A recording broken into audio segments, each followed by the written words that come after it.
What's good, everyone? Jets take off. The Jets beat the Washington Commanders 30-28 as soon as the Jets are officially eliminated from playoff contention. So look at that. The team decides to show up today.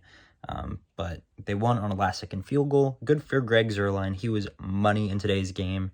He's arguably been one of the best Jets players this season. I don't think he's probably only missed like one or two kicks. So tip of the cap to Greg Zurlein.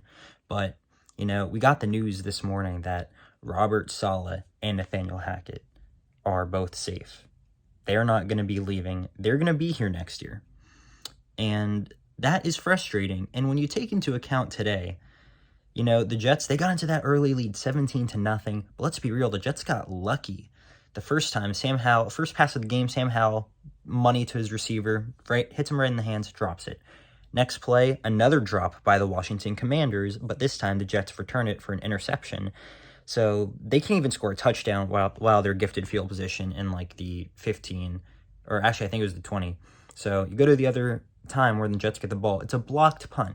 Great. The special teams, they were killing it this game. I will give it to the special teams. They played well. But that set the Jets up inside like the 20-yard line again. And of course they're going to score a touchdown there, or at least you'd hope. So, Jason Brownlee, it was good to see him get the touchdown, but you had that and another field goal onto it. That's how we got up 17-0. And then the Jets, listen, man, we were dominating the Commanders at the first half. We were. But you know what we did? We let them back into the game. And how did we let them back into the game? With bad coaching. Listen, the year is 2023, and we almost let Ron Rivera in 2023 have his team come back, put up 20 unanswered, and almost bring the Jets a loss at home on Christmas Eve, the last home game of the season. I mean, the Commanders literally benched their starting quarterback, Sam Howell. And yeah, Jacoby Brissett, he's pretty good, I would have loved to seen him in the green and white playing in December against the Commanders if Aaron Rodgers wasn't. And, I mean, we saw that today. Look at what having a competent backup quarterback does when your offense is struggling. The Commanders looked completely different. And they didn't even have their starting running back. They didn't have their starting left tackle. They didn't have their starting center. But still, when Jacoby Brissett, a veteran quarterback, came in with all these issues around him, what did he do? He succeeded. So, what could have happened to the Jets? But how can you look at today's game where the Jets almost blew a 20-point lead after the Commanders benched their starting quarterback, where the Jets' offense was, quite frankly, pretty terrible, aside from the first quarter? It was pretty terrible besides the first quarter. I'll be honest. I mean, Breece Hall carried on that one touchdown. I think it was a pass play, too. So it's like, it's the same story we've seen all year with this team. The Jets almost got outcoached by Ron Rivera in the second half to lose the game. They got lucky that Ron Rivera, he went back to his bad coaching ways, and he played soft prevent defense and man-to-man coverage when we all knew that Trevor Siemian was going to check the ball down. But Nathaniel Hackett, he took his foot off the gas. He was not good at play calling after the first quarter. He's a bad coach. 2, Robert Saleh and Jeff Ulbrich gets more of a pass. He's done far too many good things this season to really dig into him. But Robert Saleh, I mean, I feel like so many must-win games, Saleh has fallen apart. But today, when you get the news from your owner that your job is safe, and you almost blow a 20-point lead at home and have your team play uninspired in the second half, they were unprepared. They looked like they already assumed the game was over. They didn't. The Jets were falling apart in the second half, and they got bailed at the Commanders. Basically played, and here's the thing, the Commanders played to lose the game. They played to lose the game. The amount of errors and miscues that the Commanders had in the first half, I swear they were purposely tanking. Or it's like the general manager was literally taking control of the entire team and making them do everything wrong so that they could get a top draft pick. Jamison Crowder on that kick return, he literally tossed it up into the air like it was hot potato. Sam Howell, not playing good. Interceptions. The Jets were punting, and a Commanders player jumps off sides for no reason. The Jets were gift wrapped to this game, and still, somehow, they let the Commanders come all the way back. That is an indictment on coaching. And this is why it's so frustrating, because if the Jets lost this game, it would have been like what should have happened if the Jets lost to the New York Giants when they had -7 passing yards. Woody Johnson cannot ignore that terrible of a loss, especially at home with home fans. To end the season after you publicly say and go out, you know what, these coaches, they're the guys. They're coming back next year, even though this year has been embarrassing. If the Jets lost this game, they could potentially have ended the game on a 3-game losing streak where Woody Johnson would have been forced to make a coaching change. You cannot ignore starting 4-3 and ending 5-12. He would have had to make a move. He would have had to retract his statement or at least fire Nathaniel Hackett or even Saleh. If he wanted to keep Douglas, fine, even though I think Joe Douglas has really got to go too.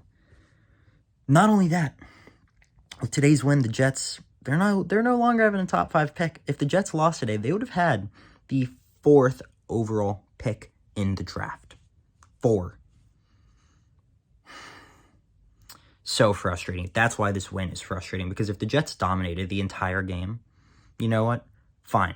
I would be pissed that the draft position is no longer top 5. But if the Jets dominated, then Saleh would finally outcoach someone, and you know what? At least he would have another dominating win out of one other one. The Texans won. But no. The Jets showed that they are coached poorly today by almost blowing a 20-point lead in the second half of this game to the Washington Commanders, who benched their starting quarterback, who purposely tried to throw the game, who had way too many errors.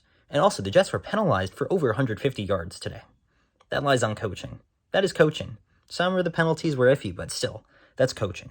A lot of them were the correct call. That's why this win is frustrating. It sets this team back. It does. It would have been better if the Jets lost this game, because they get the 4th overall pick, and there's no way the Jets are beating the Browns next week. No chance. They're going to eat alive Trevor Siemian. Nathaniel Hackett's going to look like a freaking embarrassment on live TV. Again. Because he is. He's led the worst offense in the NFL in back-to-back years. That is not a coincidence. And the Jets, the Patriots own us. Could have ended the season on a 3-game losing streak.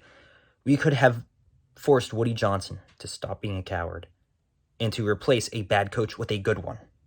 Robert Saleh is not a good head coach. He's not. He's simply not. He gets outcoached time and time again. Whenever the Jets are losing, he's doing nothing on the sidelines, but standing still, just looking into the abyss. What a good coach does is rally the team. He pulls them aside. He talks to them. What a good coach does is he takes initiative. He talks to the other coaches and says, this isn't working. We need to change this right now. Or I am going to change this because I am the head coach and this team is my responsibility. Robert Saleh doesn't do that. He doesn't. He's a good defensive coordinator. He's a good person, but he's a bad head coach. And do you realistically see Robert Saleh leading the Jets to a Super Bowl? I don't. Aaron Rodgers can only do so much. Yeah, Aaron Rodgers will make this team so much better. He's an elite quarterback, but he's basically not played football at all this entire past season. You don't think he's going to be a little bit rusty to begin next season? That's when we need coaching to bail us out a little bit more. But do we trust Robert Saleh and Nathaniel Hackett to do that? Pfft, no chance. So, while the Jets won today, good if you went to the game. I sold my tickets, of course. But man, the Jets won today, but the future looks lost. Because keeping Saleh is a terrible decision. He's not a good head coach. He really is not.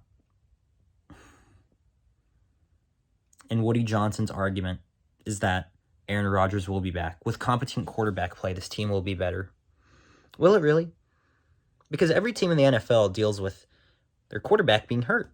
And every other team can find ways to win and look like a decent NFL team. At least put up 1 or 2 touchdowns.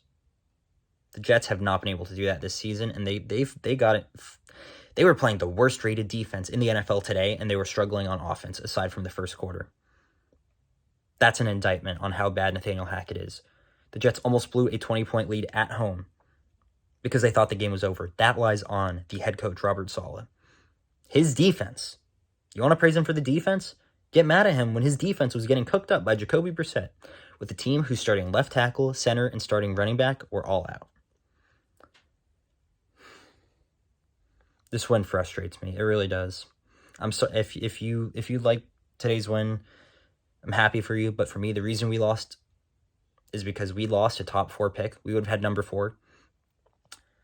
There's no chance of Woody Johnson changing his mind and replacing a bad head coach with an actual good one. It's embarrassing. Anyways, I'll see you on the next one. Peace.